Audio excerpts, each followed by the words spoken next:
Il est facile de dénoncer dans l'Union européenne tout et son contraire. Pourquoi est-ce si facile, par démagogie, de le faire?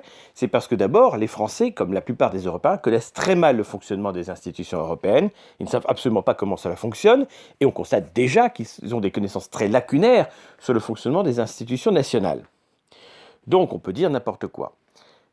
Ce qui est sûr, c'est qu'il y a des personnalités, nationales comme européennes, qui s'expriment et qui laissent penser qu'ils ont du pouvoir. Le président de la République française a un pouvoir réel, on a pu le constater. Mais on a l'impression, en écoutant la présidente de la Commission européenne, Ursula von der Leyen, qu'elle aurait un pouvoir au moins égal au président de la République, voire même un pouvoir bien supérieur, qu'elle pourrait dicter des ordres à la Hongrie et à d'autres nations souveraines. Donc ça donne l'image d'une Union européenne qui serait quasi totalitaire, d'où les comparaisons saugrenues avec l'Union soviétique ou avec l'hitlérisme. Donc une forme de dictature qui obligerait les États et les gouvernements à se soumettre alors qu'eux sont élus et qu'elle ne l'est pas. C'est une vision naïve des choses et c'est surtout une vision fausse. Rappelons d'abord comment fonctionne l'Union européenne. L'élément déterminant de cette construction s'appelle le Conseil européen. Il est composé des chefs d'État et de gouvernement, des 27 membres. Il y a un président du Conseil européen qui a été choisi, c'est M. Michel, ancien Premier ministre belge. Il y a un porte-parole auprès du Conseil européen qui est en charge de tout ce qui est diplomatie. C'est Josep Borrell, l'espagnol. Voilà comment ça fonctionne. Ce Conseil européen, c'est lui qui est déterminant dans toutes les politiques menées, et c'est celui-là dont le fonctionnement voudrait être modifié par Macron. Macron voudrait qu'il n'y ait plus d'unanimité, mais un principe de majorité, car effectivement, le Conseil européen fonctionne à l'unanimité. Un État met son veto, ça empêche tout. Et donc, le vrai pouvoir est là. Et quand on dit que les États, finalement, n'ont plus le pouvoir par rapport à l'Union européenne, c'est faux. C'est eux qui sont déterminants. Ensuite, il y a la Commission. La Commission, d'abord, elle a un président ou une présidente qui est proposée par les chefs d'État et de gouvernement. Avant, elle a été imposée. Or, le Parlement européen, qui lui est élu, a été consulté. On va donc raconter la mise en place de Mme von der Leyen. Et vous allez voir que les choses ne sont pas ce que les souverainistes disent. Indépendamment des discours tenus par cette personne, indépendamment de l'idéologie qu'elle développe. Donc, la commission, elle est composée de commissaires qui sont chacun choisis ou nommés par un chef d'État ou de gouvernement, par un pays. Voilà. On verra qu'avec le traité de Lisbonne, ça a quand même changé un petit peu, et c'est intéressant d'un point de vue tactique. Au lieu de critiquer simplement, regardons les avantages aussi d'un nouveau système. Il y a ensuite le Conseil de l'Union européenne. Ça, ce sont les ministres de tous les 27 pays sur un thème, par exemple, tous les ministres de l'Intérieur ou tous les ministres de l'Agriculture, etc. Voilà à peu près le système. Ensuite, il y a le Parlement européen. Le Parlement européen est élu au suffrage universel direct, généralement avec une forte proportion de proportionnel, y compris en Allemagne. La barre d'ailleurs allemande des 5% pour avoir des élus au Bundestag n'existe plus.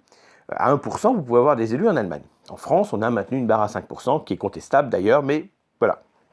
Et l'État choisit comment il répartit le nombre qui lui est attribué. Jadis, il y a quelques années, la France avait choisi de séparer ce système. Au lieu d'avoir un vote national, c'était par grande région. Aujourd'hui, le vote national a été rétabli. Ce Parlement européen donc, a une légitimité démocratique, même si les électeurs se mobilisent moins à cette élection qu'à d'autres, donc le taux de participation est relativement médiocre, et c'est dommage parce que c'est une élection qui a une importance, et c'est bien beau ensuite de critiquer l'Union européenne quand on ne va pas voter. Bon. Donc, ce Parlement européen, il élit donc un président du Parlement. Généralement, il y a une alliance tactique entre la gauche et la droite, et un partage 50-50. Le PPE, pour simplifier, Parti populaire européen, c'est-à-dire le rassemblement des partis de droite en Europe, choisit un président pendant 2 ans et demi, la mandature est en 5 ans, puis ce dernier démissionne, il est remplacé par son équivalent de gauche pendant 2 ans et demi. Je crois qu'actuellement, c'est toujours un président qui était italien, il me semble, à un moment donné, mais je crois que ça a changé. Donc je n'ai plus ça très en tête, mais je crois que la présidence du Parlement européen a changé à plusieurs reprises. Bon, peu importe. Voilà en tout cas comment cela fonctionne. Évidemment, ce président du Parlement européen, il est élu, malgré tout, mais par une sorte de on va dire, de front commun, une grande coalition, comme on dirait en Allemagne, lorsque la gauche et la droite s'allient. C'est un petit peu plus compliqué maintenant parce qu'il y a des groupes dissidents qui émergent. La droite nationale ou la droite conservatrice sont toutes les deux de plus en plus représentées. Il y a les Verts, etc. Il y a les libéraux, donc ça change un petit peu. Mais pour le moment, c'est l'alliance entre les sociodémocrates, on va dire, et les démocrates chrétiens qui tient le Parlement. Voilà à peu près le fonctionnement de l'Union européenne. Donc le Parlement européen n'a pas l'initiative des lois, c'est le Conseil européen des chefs d'État et de gouvernement qui est à la manœuvre, et la Commission ensuite fait le travail. Mais elle n'est pas directrice. C'est ça qui est compliqué, c'est que vous avez la présidente de la Commission, Ursula von der Leyen, vous avez le président de l'Union européenne, donc le fameux Michel, etc. Et tous ces gens-là, d'ailleurs, s'annulent. Alors la présidente de la Commission est plus visible. Elle l'a été sous Delors, plusieurs mandats. Elle l'a été sous également Juncker, l'ancien Premier ministre luxembourgeois, qui s'est fait connaître par des déclarations très maladroites, comme d'expliquer qu'il n'y avait pas d'opposition démocratique possible au traité, etc. Tout cela, ça renforce l'idée fausse, mais enracinée dans la tête des gens, d'une Commission européenne puissante et qui nous dirigerait alors qu'elle n'est pas élue. Eh bien, c'est évidemment faux. Mais c'est facile d'attaquer ces gens non élus qui racontent souvent n'importe quoi, qui sont très autoritaires et qui font des déclarations très intempestives alors qu'ils n'ont aucun pouvoir réel. Vous savez, c'est comme celui qui va surenchérir en faisant croire qu'il a du pouvoir. C'est un bluff en réalité. Vous n'avez aucun pouvoir, vous le savez, mais vous voulez donner l'illusion que vous avez quelque chose, que vous avez un réel pouvoir que vous pouvez commander. Et cette illusion, vous le faites par des déclarations. Exactement ce que fait von der Leyen. Retour maintenant sur l'élection de cette personne, parce que c'est bien gentil de dire qu'elle n'est pas la personne de la situation, c'est tout à fait exact. C'est bien de nous dire qu'il faudrait qu'elle soit démissionnée, ok, d'accord. Maintenant, regardons comment elle a été mise en place. Donc vous avez eu ces élections européennes qui ont eu lieu il y a donc quelques années, en 2019. Donc en 2019, vous avez les élections européennes classiques, et puis vous avez une poussée des droites populistes. Et malgré tout, vous avez le Parti populaire européen qui, globalement, gagne. La droite a plus ou moins gagné en tout, en nombre de sièges et autres. Or, il y a un candidat du Parti populaire européen, il s'appelle Manfred Weber. C'est un Allemand qui est membre de la CDU de Angela Merkel. C'est lui qui mène les listes des droites, donc c'est lui ce qu'on appelle le Spitzenkandidat. C'est le candidat qui doit être président de la Commission parce que il a gagné les élections européennes. Donc là, on commence déjà à introduire une part de démocratie. Sauf que Mme Merkel ne veut pas que Weber devienne président de la Commission. Et c'est là qu'elle va fausser la démocratie, qu'elle va vouloir le désactiver. Elle va proposer quelqu'un d'autre. Elle ne va pas proposer le candidat qui a vaincu aux élections européennes. Non, elle va proposer quelqu'un du même parti, de la CDU, mais c'est Ursula von der Leyen, qui était la ministre de la Défense du gouvernement Merkel. Alors Merkel ne s'entend pas du tout avec von der Leyen en réalité, mais elle a envie de s'en débarrasser, c'est-à-dire en fait de l'envoyer à Bruxelles pour ne plus l'avoir dans les pattes à Berlin. Donc elle dit, je ne veux pas de Manfred Weber, on désactive Manfred Weber, alors que lui avait une légitimité, et on impose Ursula von der Leyen. Maintenant, Merkel, c'est un avis parmi 27. Donc il faut convaincre les autres pays de l'Union européenne d'accepter ce choix. Pour les convaincre, on négocie. C'est comme ça que ça fonctionne. On obtient l'accord de la Belgique en proposant la présidence de l'Union européenne à un Belge. On obtient l'accord de l'Espagne en proposant une fonction à un Espagnol, puis une fonction à un Italien au Parlement européen. Donc en termes clairs, on achète plus ou moins les grands pays. Et on négocie dans cette affaire. Donc, à l'arrivée, tout le monde s'accorde à proposer Ursula von der Leyen. Je dis bien tout le monde. Ça veut dire que le gouvernement de Orban dit oui. Ça veut dire que le gouvernement de Pologne dit oui. Donc on n'est pas en train de vous dire, les pays qui défendent la démocratie illibérale ont refusé. Non, ils ont accepté von der Leyen, pour des raisons diverses et variées. Par exemple, certains pensaient que la proposition suivante serait pire, que von der Leyen était un mauvais choix, mais un choix un moindre mal, quoi, voilà. Alors la France, il faut qu'elle donne son accord. La France dit, ok, je suis d'accord pour que ce soit von der Leyen, mais je veux une compensation. Et Macron obtient que Christine Lagarde, venant du FMI, soit choisie comme présidente de la Banque Centrale Européenne, la fameuse BCE. Voilà. Donc Macron dit, tu veux von der Leyen à Bruxelles? Je suis d'accord, je veux Lagarde à Francfort. Et c'est exactement ce qui s'est passé. Deal. Donc Madame von der Leyen a été choisie à l'unanimité, je le dis bien, à l'unanimité par les chefs d'État et de gouvernement en place. Ça pour rappeler les faits. Mais grâce au traité de Lisbonne, il y a la possibilité de la rejeter. Comment faire? Eh bien, c'est le Parlement européen. Car désormais, avec le traité de Lisbonne, eh bien, il y a une part de démocratie qui est renforcée sur cette dimension-là. Les parlementaires peuvent dire non à la proposition des États. Et l'intelligence a voulu que, par principe, ils disent non. Alors, il y a eu un vote. Et von der Leyen a gagné, mais pas brillamment. Et elle a reçu le vote, par exemple, des députés polonais et des députés hongrois. Le parti du Fidesz d'Orban a donné ses voix à Madame von der Leyen. Donc le choix des États a été confirmé démocratiquement, malgré tout, par le Parlement européen. Et la voilà donc en place. Quant aux commissaires, maintenant, ils sont soumis aussi à ce vote. Et ce n'est pas totalement garanti. La preuve en est que la candidate de Macron a été recalée. Il y a une part de démocratie. Madame Goulard, donc du Modem, proche de Bayrou, était liée à l'affaire en cours, toujours sur les assistants parlementaires Modem, parce qu'il n'y a pas que les assistants parlementaires RN. Et donc, à cause de ça, le Parlement européen a refusé le choix de Macron. Elle a été rejetée. Alors, Macron a été humilié un petit peu par cela, et donc il a fait une deuxième proposition. Il a envoyé un autre Français, et ce Français, donc, a été, lui, par contre, élu par le Parlement. Les parlementaires ont dit oui au second choix. Le fait d'avoir rejeté Mme Goulard, c'est la preuve que le Parlement européen a quand même du pouvoir aujourd'hui. Et le Parlement européen, lui, c'est la seule organisation qui est élue par les citoyens. Même si, comme je l'ai dit, le taux de participation en freine la légitimité. Voilà à peu près comment ça s'est passé. C'est Thierry Breton qui a remplacé Sylvie Goulard. Et lui, donc, c'est passé. Et il sera en place jusqu'en 2024. Il n'y a pas d'exemple, par contre, d'un commissaire mis en place qui aurait démissionné ou qui aurait été démissionné. Je n'ai pas d'exemple en tête. Ça a pu arriver, peut-être une démission, mais en tout cas, voilà. Alors, il faut avoir en tête, par exemple, que malgré tout, ce sont les gouvernements qui sont prépondérants. Par exemple, Hollande avait imposé plus ou moins Moscovici comme commissaire français. Là encore, le Parlement européen avait validé. Donc un Parlement qui ferait son travail, qui ne serait pas soumis au chef d'État et de gouvernement, eh bien, pourrait peut-être être beaucoup plus courageux. Et c'est l'hypothèse que je fais depuis quelques années maintenant. Voilà comment ça fonctionne exactement. Donc, la présidente de la Commission, elle a été choisie par les chefs d'État et de gouvernement, elle ne les dirige pas.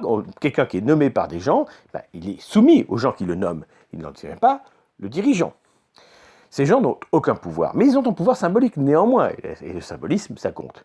Donc, lorsqu'elle prend des positions publiques sur la question du conflit russo-ukrainien, ou d'autres sujets comme la Covid, évidemment, elle engage l'image de l'Union européenne, alors qu'elle n'a aucun pouvoir. Dans cette affaire Covid, par exemple, ce sont les États qui ont eu l'idée de faire acheter les vaccins par une sorte de centrale d'achat, et l'Union européenne a servi de centrale d'achat. Le dépensier, ce sont les États, c'est eux qui payent. Ça n'a pas été une grande réussite, mais ce n'est pas l'Union européenne qui a été déterminante. De la même façon, des États ont choisi de mettre en place des passes sanitaires. Bon. Et ces passes sanitaires, si on les impose à leur propre population, ils vont vouloir les imposer aux gens qui viennent des autres pays d'Europe. Donc il faut bien que l'Union européenne, qui a comme charge de gérer les relations entre États, détermine des politiques communes. Voilà, ça n'a pas empêché la Suède de choisir une autre stratégie. Donc il n'y avait rien d'obligatoire. Les politiques sanitaires ont été décidées souverainement par les États et par les gouvernements nationaux. Absolument pas par l'Union européenne, qui, comme on le dit souvent, n'a aucune compétence en ce domaine. Donc si elle n'a aucune compétence, c'est qu'elle n'a pas agi.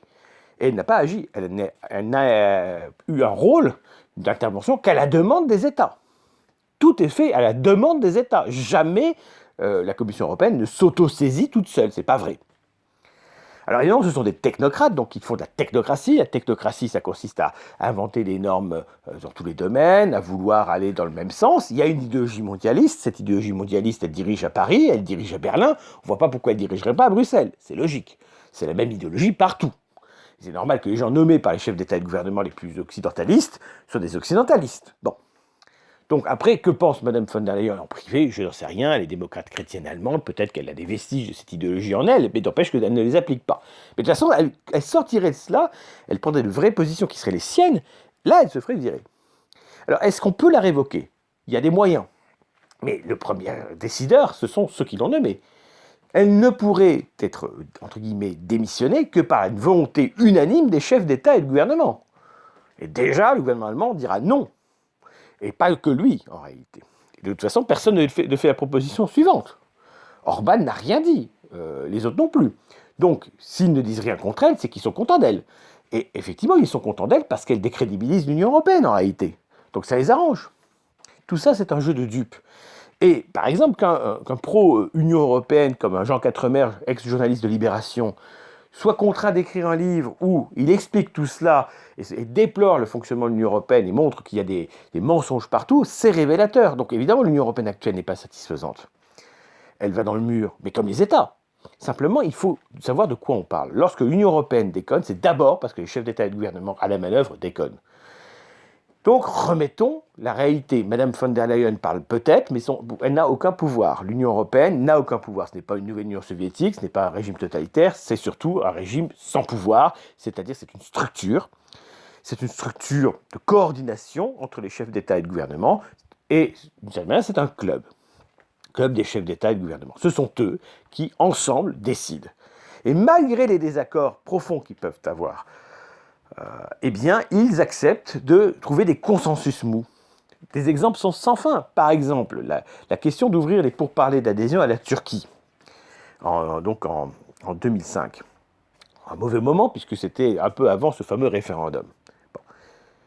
Qu'est-ce qui a fait que on accepte la Turquie alors qu'on voit bien qu'elle n'est pas européenne? Pourquoi est-ce que les chefs d'État et de gouvernement ont accepté? Pour plein de raisons. Par exemple, la Hongrie s'entend bien avec la Turquie, donc elle n'a pas fait de blocage. La France, l'Allemagne ne veulent pas donner l'impression de club chrétien. Donc voilà, l'Espagne et d'autres n'y sont pas opposés. L'Angleterre y était favorable à l'époque, elle faisait partie de l'Union européenne, parce que d'abord, derrière, les États-Unis voulaient l'adhésion turque. Et donc beaucoup de pays sont soumis aux États-Unis, la Pologne, etc., ne voulaient pas s'y opposer. De tous les pays de l'Union européenne, un seul pays a dit non, c'est l'Autriche. Alors qu'est-ce qui s'est passé? Eh bien, pour faire céder l'Autriche, on a négocié avec elle. Puisque 27 pays à l'époque sur 28 étaient favorables, enfin un petit peu moins, parce que je crois que la Croatie n'était pas là. Mais disons, un seul pays bloqué. Alors, on a dit aux Autrichiens, qui étaient favorables à une adhésion rapide de la Croatie, écoutez, on va accélérer l'adhésion croate à l'Union européenne, elle se fera 2 ans après, et en échange, vous levez votre veto. Et donc l'Autriche a accepté de lever son veto, et donc les pourparlers d'adhésion à la Turquie en 2005 ont été lancés. Voilà comment ça fonctionne. C'est-à-dire, disons les choses clairement, à l'époque, il y avait 27 gouvernements, dont le Royaume-Uni. 26 gouvernements ont dit oui à la Turquie, un seul a dit non, et ensuite a dit oui après négociation. C'est bien les chefs d'État et de gouvernement. C'est pas la Commission qui a dit qu'il fallait la Turquie. La Commission a émis un rapport, parce que la Turquie faisait acte de candidature, mais ce rapport aurait pu être rejeté par les chefs d'État et de gouvernement. Ils ont pu dire non, on ne veut pas ouvrir pour parler. Si cela a eu lieu, c'est qu'ils ont choisi de le faire. Le gouvernement français a accepté. Et même si Chirac, à l'époque, a dit qu'il y aura un référendum pour une nouvelle adhésion, eh bien, il fallait refuser. La France a accepté, point. Ensuite, Sarkozy, quelques années après, va verrouiller cette affaire et l'adhésion ne va plus avancer. Mais aujourd'hui, la Turquie est toujours candidate à l'adhésion. Aujourd'hui, la Turquie, même si c'est au point mort, n'a pas vu sa candidature rejetée. On refuse de dire officiellement non à la Turquie. Et ça, ce sont les chefs d'État et de gouvernement. Aucun chef d'État et de gouvernement ne l'a fait. Or, il suffirait d'un chef d'État, globalement, pour mettre les pieds dans le plat. Donc voilà, comprenez bien, chers amis, vers quoi je veux vous amener. Quoi que vous puissiez penser de l'Union européenne actuelle telle qu'elle est, si elle est comme elle est, c'est la faute des chefs d'État et de gouvernement. Donc, ce sont les États qui sont responsables de ces politiques. Ce sont les États qui ont amené la civilisation européenne au bord du gouffre. Les États souverains. La France, l'Allemagne, le Royaume-Uni, même s'il a quitté l'Union européenne, l'Italie, l'Espagne, mais aussi l'Ukraine et la Russie, sont responsables. Arrêtons de vouloir trouver un bouc émissaire dans l'Union européenne sans pouvoir en lui attribuant tous les pouvoirs. L'Union européenne n'est rien dans l'équation. Qu'elle existe ou qu'elle n'existe pas, ça ne changera pas grand-chose. Frexit, c'est une bêtise, puisque de toute façon, la politique de l'Union européenne est voulue par l'État français. Et on l'a vu avec le Brexit. Scoop d'hier soir, 56% des Britanniques seraient favorables à adhérer à l'Union européenne aujourd'hui. 6 ans après le Brexit, ils commencent à se dire qu'ils ont fait une connerie. Et oui, parce qu'on voit la situation catastrophique actuellement du Royaume-Uni. Alors, ne nous vantons pas, la situation française est très inquiétante. Mais voyez ce qui se passe au Royaume-Uni. Donc la preuve est faite que le Frexit, que nous vendent quelques groupuscules qui font réunir 1% des voix, n'a aucun sens. C'est visé à côté. Le problème, ce sont les États. Ce sont les gouvernements des États. Ce n'est pas l'Union européenne. L'Union européenne est à l'image des gouvernements des États. S'il y avait 27 États dirigés par des identitaires, eh bien l'Union européenne serait identitaire et mettrait une politique exactement opposée à celle actuelle. Sauf que ça va être compliqué d'avoir tout le monde qui vote dans le même sens. On voit bien que ce n'est pas le cas. Le populisme, et il y a beaucoup de choses à en dire, national, progresse dans certains pays, Suède, Italie, Espagne, Portugal maintenant, incontestablement France, Roumanie, mais il stagne ou s'effondre dans d'autres. Danemark, Pologne, Irlande, par exemple, ça n'a jamais été très présent. Pays-Bas, c'est pas clair. Il y a une poussée quand même générale des droites nationales et populistes. C'est quand même la réalité. Mais ça baisse. La Bulgarie, par exemple, en Grèce, c'est moins haut qu'avant. Bon, après, c'est le gouvernement grec est quand même assez nationaliste. Bon, les exemples sont sans fin. On va aller à l'essentiel, mais l'idée générale que je développe ici, c'est ça. C'est que si vous voulez vous en prendre à l'Union européenne, symboliquement, pensez qu'en fait, ce sont les États.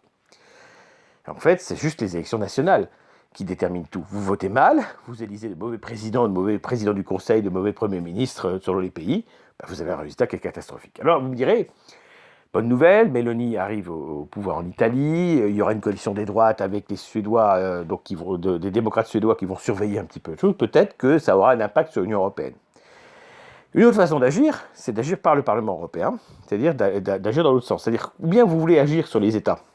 Une fois qu'on a compris que l'Union européenne, c'était d'abord une Europe des États souverains, donc vous dites il faut que les 27 États membres de l'Union européenne deviennent identitaires, première stratégie, mais comme je dis, c'est compliqué de faire en sorte que dans chaque pays ça monte, et que en plus ce soit des partis qui s'entendent.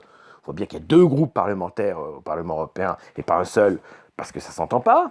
Les dynamiques électorales ne sont pas les mêmes, et les partis ne sont pas compatibles. C'est-à-dire que quand vous avez un parti comme la CDU allemande, ou comme les Républicains français, ils peuvent faire le PPE, il n'y a pas de problème. De toute façon, ils pensent très peu de choses, donc ils peuvent s'entendre. Mais bon, vous pouvez faire cohabiter Vox avec Fratelli d'Italia, par exemple. Mais vous aurez du mal à faire cohabiter Vox avec la Lega, ou encore pire, avec le RN. Pourquoi ? C'est simple. Vox en Espagne, c'est un parti très unitarien contre le nationalisme catalan ou basque, alors que la Lega a une base donc régionaliste au départ. Ce que n'a pas Fratelli d'Italia. Les exemples sont nombreux comme ça. Donc par exemple, les démocrates suédois n'ont pas voulu travailler avec le Rassemblement national. Ils n'aiment pas ça, ils ne veulent pas. Donc ils s'associent avec l'autre groupe, avec le Fidesz d'Orban, avec les Danois du DFP, etc. Voilà, il y a des partis qui ne s'entendent pas.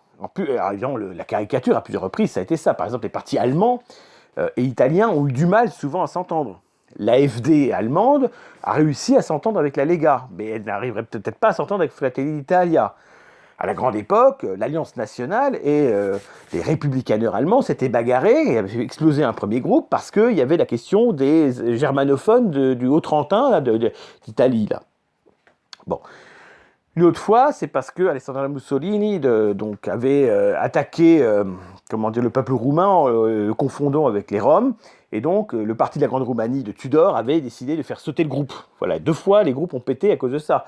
Le groupe actuel ID a l'air relativement stable, mais là encore, Fratelli d'Italia ne veut pas fusionner. Pourquoi ? Parce qu'il y a la Lega dans l'autre camp. Donc la Lega et Fratelli d'Italia, ils sont associés en Italie, mais ne veulent pas être associés au niveau européen. Enfin, tout ça est très compliqué, mais vous avez bien compris qu'il est beaucoup plus facile de faire passer le Parlement européen sur une ligne nationaliste européenne que de faire passer le Parlement européen sur une ligne de coalition des droites nationales travaillant dans le même sens. Voilà, c'est très peu vraisemblable qu'on arrive à avoir un groupe commun de 300 députés, je dis n'importe quoi, identitaires et nationalistes. Bon, ça n'arrivera pas. Surtout qu'il y a des nationalistes civiques qui sont des fous nationalistes. Enfin, voilà, vous avez compris que de toute façon, avec des partis morcelés qui se coalisent plus ou moins, ça marche plus ou moins bien. Puis le PPE et les sociaux-démocrates, ils arrivent à s'unir parce qu'ils ne pensent rien. Mais des partis qui ont une idéologie plus forte, ils vont chipoter sur tous les détails. Autant dire que c'est impossible d'avoir un groupe national européen, on peut dire, de partis de droite nationale ensemble qui arrivent à travailler utilement. Voilà, ils peuvent s'associer pour des raisons financières. Si vous faites un groupe au Parlement européen, vous avez de l'argent, vous avez des moyens. Si vous n'avez pas de groupe, vous n'avez pas grand-chose. Donc la raison d'être du groupe Identité et Démocratie, en fait, c'est simplement des questions de pognon. Mais idéologiquement, ils ne sont pas d'accord entre eux. Alors c'est encore plus le cas avec d'autres partis de droite nationale. Voilà. Croire à une coalition des droites nationales qui serait majoritaire au Parlement européen et que cette coalition travaillerait dans le même sens, c'est une illusion totale. Espérer l'émergence d'un parti, on va dire, de droite européenne, qui émerge dans tous les pays et arrive à avoir une majorité à terme, c'est-à-dire se comporter aux élections européennes et dans le Parlement européen exactement comme les partis de droite nationale se comportent dans les élections nationales et les parlements nationaux, ça serait intéressant. Voilà. C'est-à-dire, en fait, il faudrait réussir à avoir un Parlement européen qui fonctionne réellement comme un Parlement national. Il y a le problème de l'initiative des lois, mais ça, après, c'est un bras de fer qui va s'établir. Vous vous doutez bien que s'il y avait un parti dominant au Parlement européen, et donc il ferait des millions de voix en Europe, eh bien, on l'écouterait nécessairement. Imaginez, vous avez un parti européen, même s'il n'est pas majoritaire, qui pèse 30 ou 35% des eurodéputés. Il est déterminant pour vous faire voter plein de choses. Eh bien, vous bloquez le système. Vous rendrez compliqué l'élection du président de la commission, vous bloquez toutes ces choses-là. Alors imaginez maintenant si vous arrivez à avoir des alliés ensuite de droite, des opportunistes qui viennent vous mettre la majorité de 50%. Là, vous faites ce que vous voulez. Le Parlement européen, il peut prendre le pouvoir demain, à condition d'être composé des bons députés, des bonnes formations politiques en son sein. Mais vous doutez bien que Marine Le Pen, par exemple, et les autres, même s'ils étaient majoritaires tous réunis au Parlement européen, ne feraient rien pour donner à l'Europe un pouvoir politique. Au contraire, puisqu'ils sont opposés. Tout cela est complexe, mais je voulais vous en parler aujourd'hui parce que c'est important d'avoir ça en tête. Quoi que vous puissiez penser de négatif sur l'Union européenne, et vous avez raison d'avoir une image négative de l'Union européenne de toute façon, telle qu'elle est aujourd'hui, ayez conscience que si l'Union européenne est ainsi, c'est parce que les États et les gouvernements le sont.